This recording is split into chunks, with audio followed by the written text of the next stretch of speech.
Hello and welcome back to Lisa Loves. Thank you for joining me today, and I've got a bit of a different one for you today. It's not true crime as such, although it is a true story, as much of that as you choose to believe. This is the story of Boris Kipriyanovich from Russia, a young boy that is convinced and has convinced a lot of experts in the world that he is reincarnated and once lived on Mars. Yes, this sounds very unusual, very strange, but bear with me and I hope you enjoy the story. So this is a case that was actually brought to my attention by my friend Kaylee and a couple of other ones also that I may be doing in the future, but this one really sparked my interest today. So Boris was born on January 11th, 1996 in Russia to a very normal family. His mother was actually a doctor, a professional, not someone with any sort of weird ideas or predestined to believe things that maybe seemed outside the reach of reality. By the age of 15 days, Boris was holding his head up completely unaided, which she was a doctor, she knew was very unusual. When he was actually born, she said that he looked at her with a concentration and with a directness that she knew as a doctor was not normal among newborn babies who pretty much are not able to focus and see at such a young age, but he definitely seemed to be a very different child. As Boris got older, this not only didn't change, but things continued to get more and more odd. At a few months old, Boris started speaking, and at the age of 1.5, he was able to speak in full, complete sentences. He could draw, he could paint, and he could read the newspapers. This is a child of 1.5, folks. At the age of 2, he was enrolled early in a kindergarten, and the teachers were just completely astounded by everything about this young man, about his language abilities, about how he could write, how he could draw, and he was a very, very intelligent little boy. Nothing came difficult to him. He just was able to do pretty much anything that was given to him, far and away beyond the abilities of other children, even much older than him. So something else Boris started to do from a very, very young age was talk about space. And not just space like normal little boys would, but space-like dimensions of the galaxy and very detailed knowledge, extraplanetary information. He'd never been taught this by anyone. He'd never even discussed this with his family. It just seemed to come out of nowhere. His mum said he would sit down in the lotus position on the floor and just launch into detailed explanations of space, of Mars specifically, of dimensions, of constellations, stars, and all of the information that he was given proved to be correct, and his family were very, very confused as to why this could be the case. At the age of 7, Boris went on a camping trip with a lot of other people. One evening he called all the adults round the campfire and he sat down for an hour and proceeded to tell them his story. Amongst this group of people was a professor, a scientist, who was just baffled by some of the information this young boy was relaying to them. Boris claimed to be the reincarnation of a Martian, although he did not see himself as a Martian, instead relating more to Lemurians. We will get back to that fact. He said that he lived on Mars during a time of great war and there was a great catastrophe and the planet fell, the atmosphere was completely lost, and the few people from Mars that did actually survive went underground and learned to adapt to breathe carbon dioxide. He said that now there are still people that live there, they are immortal, they live underground, they don't like to breathe oxygen as this ages them. Their actual population doesn't age, there aren't many left, but they are living underground on Mars. And he said that he was sent with many, many other children, or people reincarnated as children, to Earth in order to save Earth from their great catastrophe that would befall in the future. We will get back to that also. Boris claims that he was a Martian pilot. They had real difficulty on Mars with water, and pilots would be sent to Earth to basically do research and in search of water for the planet Mars. He was able to draw the cylindrical ship that he used to fly, him and his friend. He went into great detail about the many layers within this and the percentage of layers. There was an external, now I'm not going to quote specific figures, there was an external metal layer. Within that was a certain percentage of a layer which can best be described as human rubber. Within that, another thinner metal layer, and within that, a magnetic layer that all the energy was harnessed within. The information that this young boy could garner was it was inexplicable.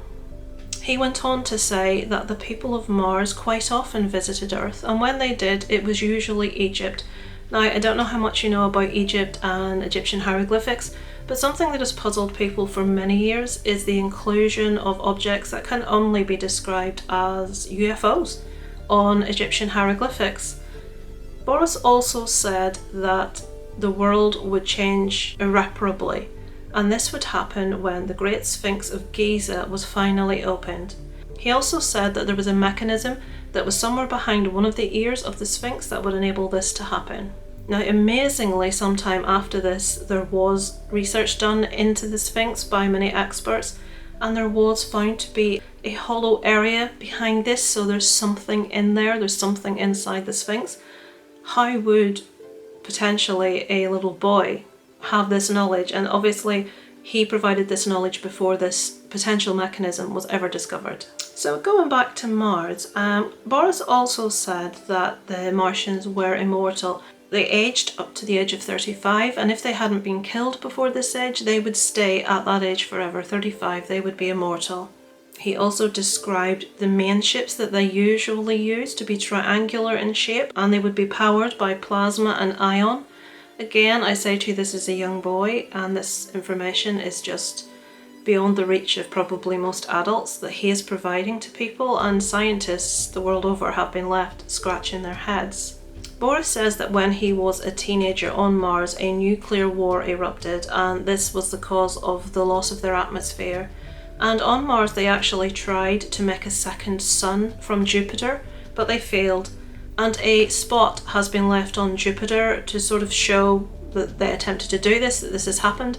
And there is indeed a large spot on Jupiter, which we know as the Great Red Spot. Let's go back to the other children that Boris said also came to Earth with him to help mankind and to prevent future disaster. These children are widely known as Indigo children, and people are very torn about their belief in this.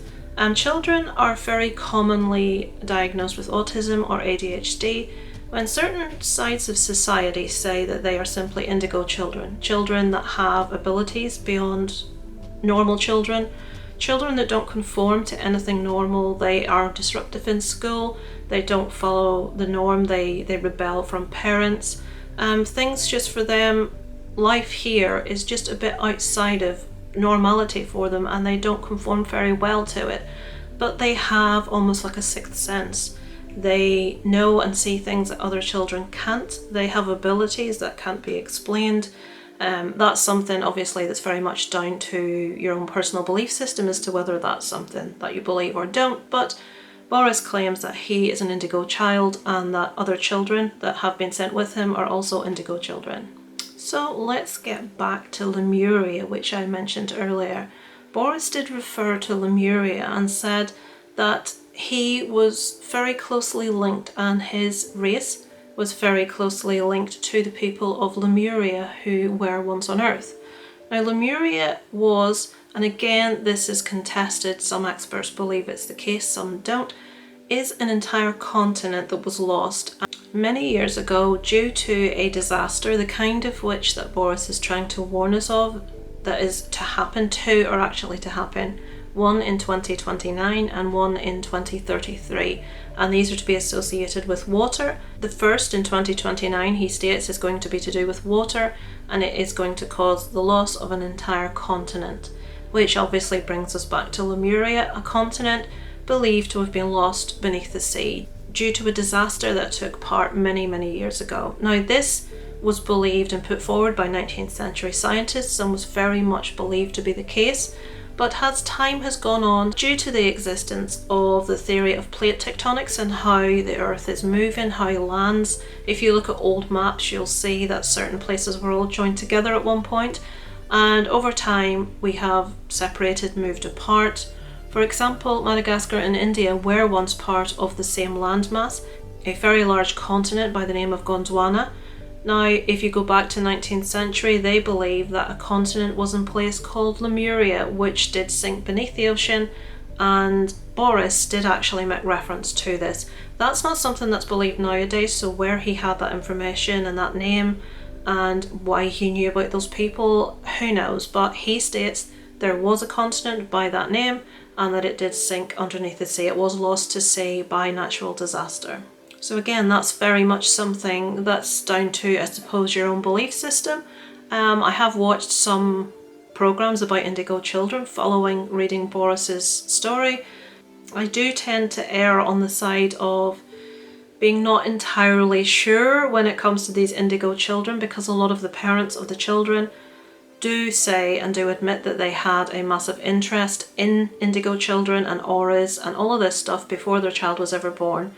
So it's very interesting that people with this real interest are the same people that give birth to these indigo children. Maybe there are children out there and we can't explain their abilities. Maybe there are children being misdiagnosed with illnesses. That's something down for. I'm not saying it's not the case. I'm not saying it is. I just tend to come down on the side of, I think a lot of these parents just desperately want to think that their child is special and different, and if they weren't at all interested in it beforehand and knew nothing about it and maybe disbelieved it, maybe I would have a tendency to more accept their stories. But they're complete and utter, I suppose it's like a mad Elvis fan having a child that's a reincarnation of Elvis. That would be rather coincidental, wouldn't it? But the story of Boris, I'm deliberately not saying his surname as it's so hard to pronounce. I don't want to get it wrong more than once. It is intriguing. He did get picked on a lot growing up. He struggled in school. He would constantly correct the teachers in school and tell them they were wrong. He had to be removed, and he had his own tutor. But he had a difficult upbringing, and these days he doesn't talk about any of these things. He's not open to talking to people. I think the reaction people have had to him when he did, and the life he led because of his notoriety, is not something he wants these days, which in itself makes me more likely to think there's something in this. He's not there trying to make money in the spotlight talking about it. He did as a child when he was open and when he didn't know that people were going to judge him and people were going to say, oh, you're making things up. When he just did what a child would do, be open and honest about what you think and what you know as far as he's concerned. How did he know all this information? How did he know the dimensions of galaxies? How did he know about star constellations when he'd never been taught about them?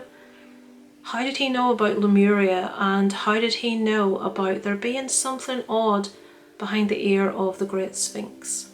Those are all very perplexing questions, and I myself find it really, really interesting. I'm a bit worried about 2029, it has to be said. So what do you think? Do you think it's all just a crazy notion?